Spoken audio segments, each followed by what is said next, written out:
What up? This is Drew Lieberman, and this is episode 21 of Coach Talk. It's Tuesday, first day of the week for Coach Talk this week after President's Day.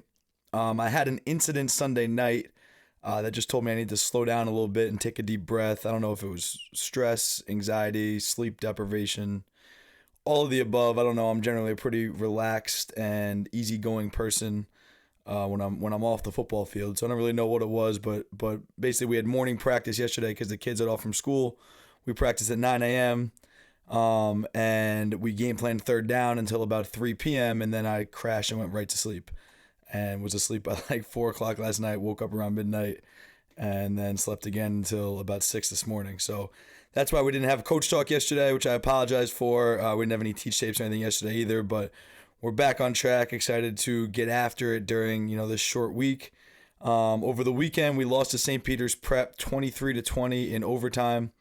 The kids played really well. They played really hard. We were up 20-7 at one point and could not put the nail in the coffin. And it's definitely, frustrating for a lot of kids because last year during the 2-8 season, it was a lot of the same. Like Bosco wasn't really blown out very often last year. It was a lot of close games. I think they lost to Peters last year in the same fashion.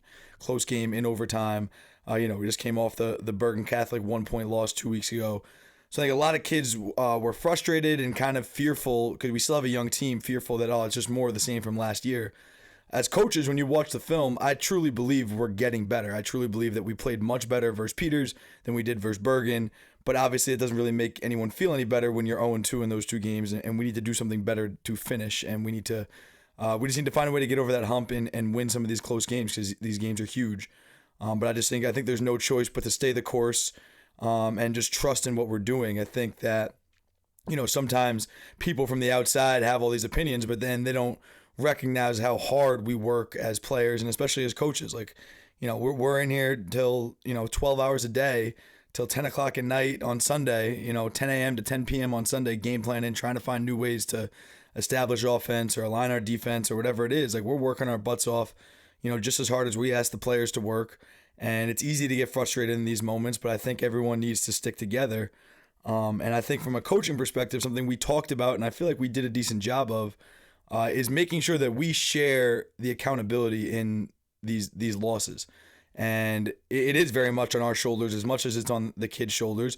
We're going to watch the film and point out plays that could have been made that we didn't execute well enough. And in those opportunities, I think in those situations, I think you have to put some of the responsibility on the players where it's like, here's the right play call at the right time.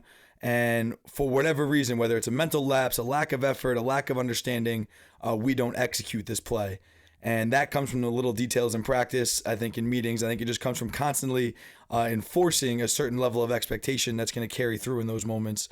But also with that said, I think as coaches, we have to recognize when there are opportunities that we could have called a better play, that we could have put our players in better positions to be successful, where we could have prepared them better in practice. Whatever it is, this is by no means just we didn't lose this game because our players came up short. We didn't lose this game because our coaches came up short. We win together, we lose together. I think we all have to understand that. But it's key as coaches because you're dealing with 16, 17, 18-year-olds who are unsure of themselves. It's important for us to be upfront about sharing that accountability with them and let them know that we're not pointing fingers at you. We're not deflecting any blame. We are working our butts off to get better. We need the same from you.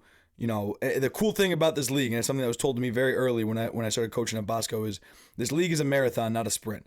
And I think I've said this before on this podcast, is that we get an automatic playoff berth no matter what. So what's cool about this is as long as we keep learning from our mistakes, as long as we keep improving, as long as we use this as a catalyst to spring ourselves to that next step and just don't lose focus on what the end goal is. As long as that happens, these are all positive learning experiences. Because we don't have to be playing our best football at the end of the season. We're going to make the playoffs. If we're peaking come November and we can go on a 4 or 5 game run, we're going to win a state championship. And that's really what it comes down to. So I think it's cool coaching that way where, if in Division I football, in NESCAC football, at Wesleyan last year, you lose a couple games, big games like this, your season's over. And luckily for us, it's not at all. We just have to continue to get better and continue to put a full game together and play our best football in the weeks coming forward. So I think that's where we're at. I've been in situations where coaches don't share the accountability. We were at Michigan, we were at Rutgers, and we lost to Michigan State my second year. Michigan State was the number 4 team in the country. We played them at home. We played our butts off, played a great game, and we ended up losing by 3. And on the final drive, where we had the ball, one of our coaches from the sideline made a mistake, and we ended up spiking the ball on 4th down. We took a sack on 3rd down. The scoreboard never changed from 3rd down to 4th down. The guy in charge of calling the 2-minute drive called for a spike because he looked up on the scoreboard and saw 3rd down. Lost track of where we were for a second. We were up in the booth screaming, "No, no, no," because we knew that it was 4th down. But he had a mental lapse, and called for the spike. And the quarterback took the brunt of the blame, and that coach never really came forward and truly owned it. And I always thought that had a huge effect on the kids and their trust of him going forward.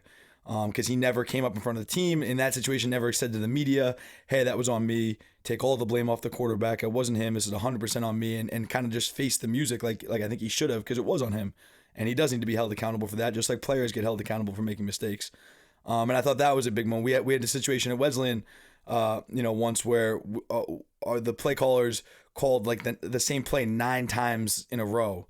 Because they were giving us the same look, and they just kept blaming the players for not making the play rather than calling something different. And when you look back in the game, and we couldn't execute in that 2-minute drive either, and the same play was called 9 times in a row, it's hard to blame the kids. And in that moment, the guys who needed to step up didn't necessarily step up the way players wanted them to, and shoulder the blame like they should have. And that just affects your trust going forward. When so much pressure is put on the players, and you're asking them to be perfect, you're asking them to execute in these high-pressure situations. We're all human. Coaches make mistakes, players make mistakes, and it's important that we step up. So that's something we talked about yesterday. I talked about those 2 examples that I've experienced in my career, and I think that the coaches did in our individual meetings, and Coach Teal in front of the team, step up and share accountability and made sure the team understood that we're in this together, and the coaches are just as much to blame as the players. But let's get right together. Let's come together and let's go ball. Let's go have a great practice and attack this week and just continue to try to put the pieces together. So I think that accountability is important, and something I say in my receiver room a lot is accountability equals love. That if I love you, how can I say that I love you if I'm not willing to hold you accountable and hold you to the standard that I know you're capable of? How can I say that I care about you and I love you if I'm allowing you to perform at a version that's less than your best? That's not real love. Real love is holding you to that standard because I know you're capable of it, and no matter how uncomfortable it might be, I'm gonna do my best to rise your level. And sometimes that's holding yourself accountable so that the players know that it's a 2-way street and they know that we're all being judged fairly, I suppose. So I think we did a good job of that. I think this is a really, really important week for our program. It's a big game, and we got to get a big win. We're playing St. Joe's at home. It's senior night. It's going to be a huge night for our program. We got to get a big win this week and really and really turn things around. One thing I had to do yesterday, I had to make one of my players roll as a punishment, and he had to roll on his side 100 yards. And it's interesting as to why I would choose that punishment. I chose this because he's a kid who makes a lot of plays for us, starts on both sides of the ball, is a really great player, but he loves to have a little bit of the antics after the play. He made a huge pass breakup in the game. It saved the game at the time. And, he had to spread both hands out like it was a cancel sign right in the kid's face. And we had to beg the refs not to call a flag and apologize to the guy. And he did. He had different situations earlier in the year as well where he does some of those things. He's an emotional kid. That's what makes him a great player. But he's got to learn to cut that out because it's gonna. He's begging for a 15-yard penalty to be called when we lose a close game, and now we're all gonna be pointing fingers at that play. And I desperately don't want that to happen. So rolling him across the field doesn't really have any functional benefit other than it's just a miserable act, and it's a miserable punishment, and it's just something that I don't ever do unless I have to teach them a hard lesson that in something that I feel like is unacceptable. And especially this, I've been telling him that he needs to take deep breaths in these situations since June, and not a lot has changed. He hasn't gotten a flag thrown on him, but I felt like this was appropriate. And it's something interesting why I would choose that versus running sprints versus whatever. I think those are all things that are tolerable. I think rolling 100 yards or something you never want to do again, and that's why I chose a punishment like that to send a clear message that this is unacceptable and I'm sick of it and I'm done with it. And we're lucky that flag wasn't thrown on us on Friday night, and I'll be damned if I'm living in a game where I don't teach you this lesson so it doesn't come back to bite us. That's all I got. A lot on accountability. It's an important theme for us right now, and it's an important part of being a man and being a leader. This is Coach Liebs, episode 21 of Coach Talk. I'll see you guys tomorrow. Peace.